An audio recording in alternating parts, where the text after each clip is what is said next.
Hello my dear friends. നമ്മൾ പലരും പാരൻസാണ്, അല്ലെ? കുട്ടികൾക്ക് ഇപ്പോൾ കുട്ടികളെ കുറിച്ചൊരു പരാതി നമുക്ക് ഉണ്ടാവാറുണ്ട്. അതായത് ഒരു പഠിക്കാൻ മോശം, എന്താണെന്നറിയില്ല, അവനാകെ ഉഴപ്പന, അവന് ശ്രദ്ധ കിട്ടുന്നില്ല, കോൺസെൻട്രേഷൻ കിട്ടുന്നില്ല, അവൻ്റെ ചിന്ത എവിടേക്കോ, സ്കൂളിൽ മൊത്തം കംപ്ലൈൻ്റാണ്. അപ്പോൾ ഇങ്ങനെയുള്ള കുട്ടികളെ കുറിച്ച് നമുക്ക് ആകെ ഇവനെങ്ങനെ ജീവിക്കും, ഇവൻ്റെ ഭാവി എങ്ങനെയായിരിക്കും, പഠിച്ചില്ല എന്നുണ്ടെങ്കിൽ എങ്ങനെ ഇക്കാലത്ത് ജീവിക്കും എന്നൊക്കെയുള്ള ഒരുപാട് സംശയങ്ങളുണ്ട്. അപ്പോൾ ഒരു കാര്യം വ്യക്തമാക്കാൻ വേണ്ടിയിട്ടാണ് ഞാൻ ഈ വീഡിയോ ഉണ്ടാക്കുന്നത്. നമ്മൾ ഈ വിദ്യാഭ്യാസ സമ്പ്രദായത്തിൽ വലിയൊരു അപാകതയുണ്ട്. ആ അപാകതയുടെ ഇരകളാണ് ഈ കുട്ടികളൊക്കെ. പ്രധാനമായിട്ടും നമ്മുടെ ബ്രെയിൻ അനാലിസ് ചെയ്ത് വരുമ്പോൾ അത് രണ്ട് പാർട്ട് നമുക്കറിയാമല്ലോ. ലെഫ്റ്റ് സൈഡിലുള്ള ബ്രെയിനുണ്ട്, റൈറ്റ് സൈഡിലുള്ള ബ്രെയിനുണ്ട്, അല്ലേ? ഒരു പോർഷൻ ഇവിടെ ഇങ്ങനെ രണ്ട് സൈഡായിട്ട്. അപ്പോൾ ഈ ലെഫ്റ്റ് സൈഡിലുള്ള ബ്രെയിൻ ലോജിക്കലാണ്. ലെഫ്റ്റ് സൈഡിലുള്ള ബ്രെയിനാണ് ഈ പഠിത്തത്തിനൊക്കെ ഉപയോഗിക്കുന്ന ബ്രെയിൻ.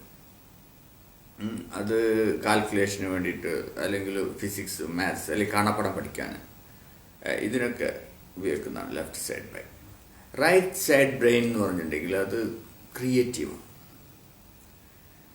അപ്പോൾ ഈ ക്രിയേറ്റീവായിട്ടുള്ള ബ്രെയിനിലുള്ള ആളുകൾ, അപ്പോൾ നമ്മളുടെ ആളുകൾ രണ്ട് ഗ്രൂപ്പുണ്ട്. ഈ ലെഫ്റ്റ് സൈഡ് ബ്രെയിൻ പവർഫുൾ ആയിട്ടുള്ള ആളുകളുണ്ട്, റൈറ്റ് സൈഡ് ബ്രെയിൻ പവർഫുൾ ആയിട്ടുള്ള ആൾക്കാരുണ്ട്.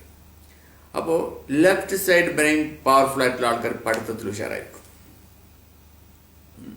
അതേസമയം റൈറ്റ് സൈഡ് ബ്രെയിനുള്ള ആളുകളോ ഈ പഠിത്ത കാലം എന്ന് പറഞ്ഞാൽ അവരെ സംബന്ധിച്ചുള്ളൊരു പീഡന കാലഘട്ടം തന്നെ ആയിരിക്കും.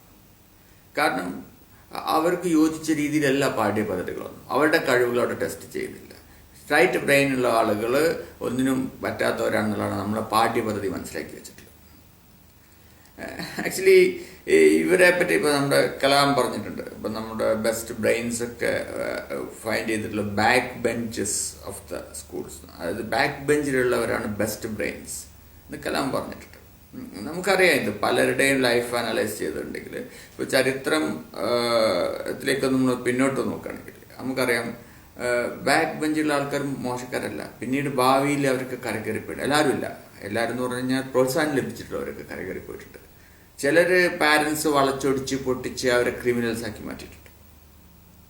അപ്പോൾ കാലം കഴിഞ്ഞ് പോകുമ്പോൾ നമുക്ക് മനസ്സിലായിട്ടുള്ളത് ഈ ഫസ്റ്റ് ബെഞ്ചിലുള്ള ആളുകൾ, അതായത് നല്ല പഠിക്കാൻ ഉഷാറായിട്ടുള്ള ആളുകൾ പലപ്പോഴും ജോലിക്കാരായിട്ടാണ് മാറുന്നത്.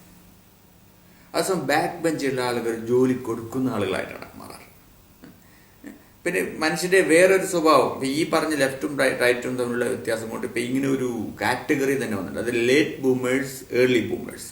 ഈ ലെഫ്റ്റ് ബ്രെയിൻ ആളുകളൊക്കെ ഏർലി ബൂമേഴ്സ് ആയിരിക്കും. കാരണം പഠന കാലഘട്ടമാണ്.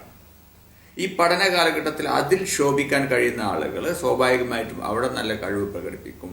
അങ്ങനെ അവരുടെ ജീവിതം അവിടെ നല്ല സന്തോഷകരമായിരിക്കും. പിന്നീട് അത് പ്രാക്ടിക്കൽ സൈഡിലേക്ക് വരുമ്പോൾ, ശരിക്കും അത് ഉപയോഗപ്പെടുത്തേണ്ട സമയത്ത് വരുമ്പോൾ, ക്രിയേറ്റിവിറ്റി കൂടുതലായിട്ട് വരുമ്പോൾ അവിടെ ശോഭിക്കാറ് ഈ റൈറ്റ് ബ്രെയിനിൻ്റെ ആളുകൾ. ഇപ്പം നമുക്ക് ലേറ്റ് ബൂമേഴ്സിന് ഉദാഹരണമായിട്ട് നമുക്ക് പറയാം. ഇപ്പോൾ മമ്മൂട്ടിയോ മോഹൻലാലോ നരേന്ദ്രമോദിയോ അങ്ങനെ ഇഷ്ടംപോലെ ആളുകളുണ്ട്. ഒരു കാലഘട്ടം കഴിഞ്ഞിട്ടാണ് അവരുടെ നല്ല കാലഘട്ടം. പക്ഷെ ആ റൈറ്റ് ബ്രെയിൻ ടൈപ്പുള്ള ആളുകളാണ് ഈ പഠനത്തിൽ ഒഴുക്കുന്നത്. അപ്പോൾ അവർ മോശക്കാരാണെന്നല്ല അർത്ഥം. നമ്മുടെ പാഠ്യ പദ്ധതിയുടെ ഒരു പ്രശ്നമാണത്. അപ്പോൾ ഈ റൈറ്റ് ബ്രെയിൻ പഠനത്തിൽ ഉഴപ്പി നടക്കുന്ന, അല്ലെങ്കിൽ ശ്രദ്ധ കേന്ദ്രീകരിക്കാൻ കഴിയാത്ത, അല്ലെങ്കിൽ പഠനം ഒരു പ്രയാസകരമായ ഒരു കാലഘട്ടമായി കണക്കാക്കുന്ന ഈ കുട്ടികൾക്ക് മാനസികമായിട്ടുള്ള സപ്പോർട്ട് കൊടുക്കാൻ ഈ പാരൻസ് തയ്യാറാവണം. അതായത് അവരെ കുറ്റപ്പെടുത്തി, അല്ലെങ്കിൽ അധ്യാപകർ പറഞ്ഞു കേട്ട്, അല്ലെങ്കിൽ സ്കൂളിൽ ചിലപ്പോൾ നന്നായി പഠിക്കുന്ന അവർക്ക് സ്കോർ ഹൈ കാണിക്കാൻ പറ്റിയ കുട്ടികളോടായിരിക്കും അവർക്ക് താല്പര്യം.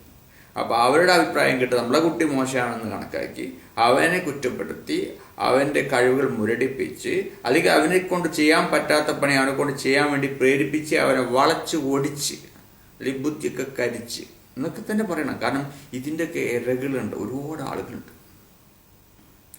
അപ്പോൾ ഈ റൈറ്റ് ബ്രെയിൻ അത് പഠിത്തത്തിൽ മോശം. ഇപ്പം എനിക്കൊരു ഉദാഹരണം പറയാം. എൻ്റെ ഒരു അങ്കിള്, പുള്ളിക്കാരൻ സ്കൂളിൽ പോണ സമയത്ത് സ്ഥിരമായിട്ട് വട്ടപ്പൂച്ചും, അത് കുമ്പളങ്ങ പഠിച്ചിട്ടേ വരുള്ളൂ. അത് എന്ത് പഠിച്ചാലും മൂപ്പർക്ക് അത് കിട്ടും. അപ്പോൾ പാരൻസിന് ഭയങ്കര പേടിയായിരുന്നു. ഇവനെങ്ങനെ ജീവിക്കും, ഇവന് എന്തു ചെയ്യും, ഇവനെ കൊണ്ട് എന്തെങ്കിലും ഭാവിയിൽ ചെയ്യാൻ പറ്റുമോ. അങ്ങനെ കാലങ്ങൾ കടന്നുപോയി, ഇവരൊക്കെ വലുതായി, ഇവരൊക്കെ ഒരുപാട് ബിസിനസ് സ്ഥാപനങ്ങൾ തുടങ്ങി. ഇന്ന് 1000-ഓളം ആളുകൾ വർക്ക് ചെയ്യുന്ന ബിസിനസ് സ്ഥാപനത്തിൻ്റെ ഉടമകളാണ് അവർ. അതിൽ പ്രധാനപ്പെട്ട ഒരാളാണ് ഈ പറഞ്ഞ പൂജ്യം മേടിച്ചിരുന്നത്.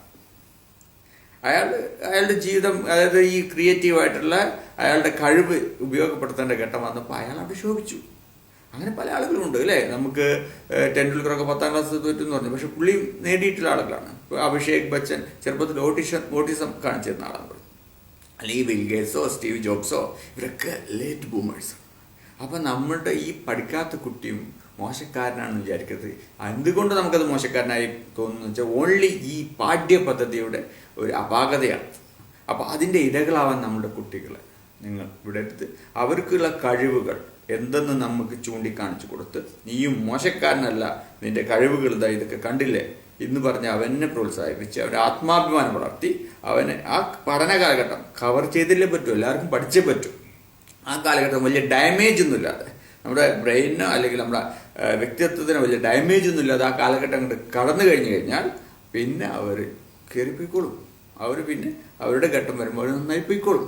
അപ്പോൾ ആ രീതിയിൽ നമ്മൾ കുട്ടികളിൽ നമ്മളെന്ത് ചെയ്യുക, നമ്മളെ ഈ അബദ്ധധാരണകളുണ്ടല്ലോ, ഈ അബദ്ധധാരണകൾ നിമിത്തം നമ്മളുടെ കുട്ടികളുടെ കഴിവിനെ നമ്മൾ കണ്ടെത്താൻ കഴിയാതെ നമ്മൾ അവരെ പ്രയാസപ്പെടുത്തുന്ന ജീവിക്കുന്ന ഒരു മനുഷ്യന്മാരാക്കി മാറ്റുന്ന ഒരു അവസ്ഥയിലേക്ക് നമ്മൾ കൊണ്ടുപോകാതെ നമ്മളതിനെ ഈ രീതിയിൽ ഒന്ന് മാനേജ് ചെയ്ത് അവരുടെ ജീവിതം സുഗമമാവാൻ നമ്മളൊന്ന് സഹായിക്കണം.